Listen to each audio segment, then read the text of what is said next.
কয়েকদিন ধরে বাংলাদেশ ভারত সীমান্তে বিজিবি বিএসএফ উত্তেজনা চলছে। সীমান্ত রক্ষার্থে যদি বাংলাদেশি সেনা মারা যান তাহলে তারা বিশেষ কোনো ফজিলত পাবেন কি না, খুবই গুরুত্বপূর্ণ প্রশ্ন।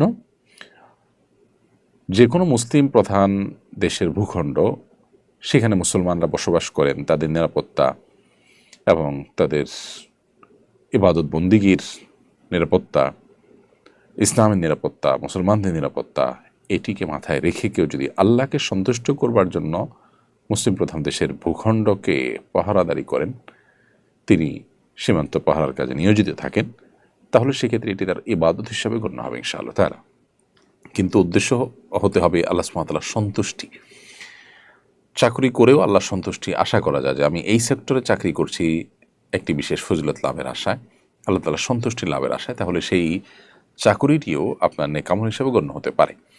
অতএব আমাদের যে সমস্ত বিজিবির ভাইরা আছেন, তারা যদি সীমান্তে প্রহরা দিয়ে মুসলিমদের নিশ্চিন্তে ঘুমের ব্যবস্থা করা, তাদের নিরাপদে থাকার ব্যবস্থা করা, তাদের ভূখণ্ডকে প্রহরা দেওয়ার ব্যবস্থা করা, এটা যদি তাদের উদ্দেশ্য থাকে এবং আল্লাহ তাআলাকে এর মাধ্যমে সন্তুষ্ট করতে চান, আল্লাহর কাছ থেকে সওয়াব পেতে চান, ইহতিসাবুল আজর মিনাল্লাহ, বা আল্লাহর কাছ থেকে সওয়াব পাওয়ার আশা যদি থাকে, তাহলে সেক্ষেত্রে তার এই কাজটা এটা ইবাদত হিসাবে গণ্য হবে।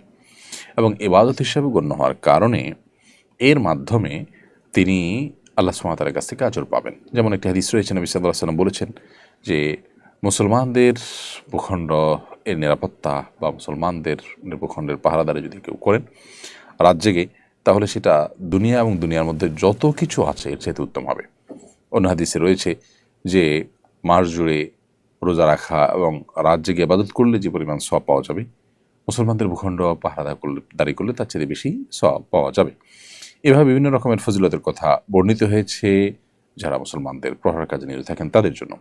সো সীমান্তে যারা বিজিবি হিসেবে দায়িত্ব পালন করছেন, তারা যদি মুসলমান হয়ে থাকেন, আল্লাহর কাছ থেকে সওয়াবের আশা রাখেন এবং উদ্দেশ্য তাদের এটা থাকে যে তারা মুসলমানদের ভূখণ্ড পাহারাদারি করছে, আল্লাহর কাছে সওয়াব পাবেন তারা, এবং পাশাপাশি অন্যান্য গুনাহের কাজ যদি তারা সাধারণত না করেন, অর্থাৎ সেখানে দায়িত্ব পালন করতে গিয়ে আবার কোনো হারামে লিপ্ত না হন, আশা করা যায় তারা আল্লাহ সুবহানাহু ওয়া তাআলার কাছে সেই জন্য আজর এবং বিনিময় লাভ করবেন। এবং এই দায়িত্ব পালন করতে গিয়ে তারা যদি মারা যান, ইনশাআল্লাহ তারা শাহাদাতের মর্যাদা নিশ্চিন্তে লাভ করবেন।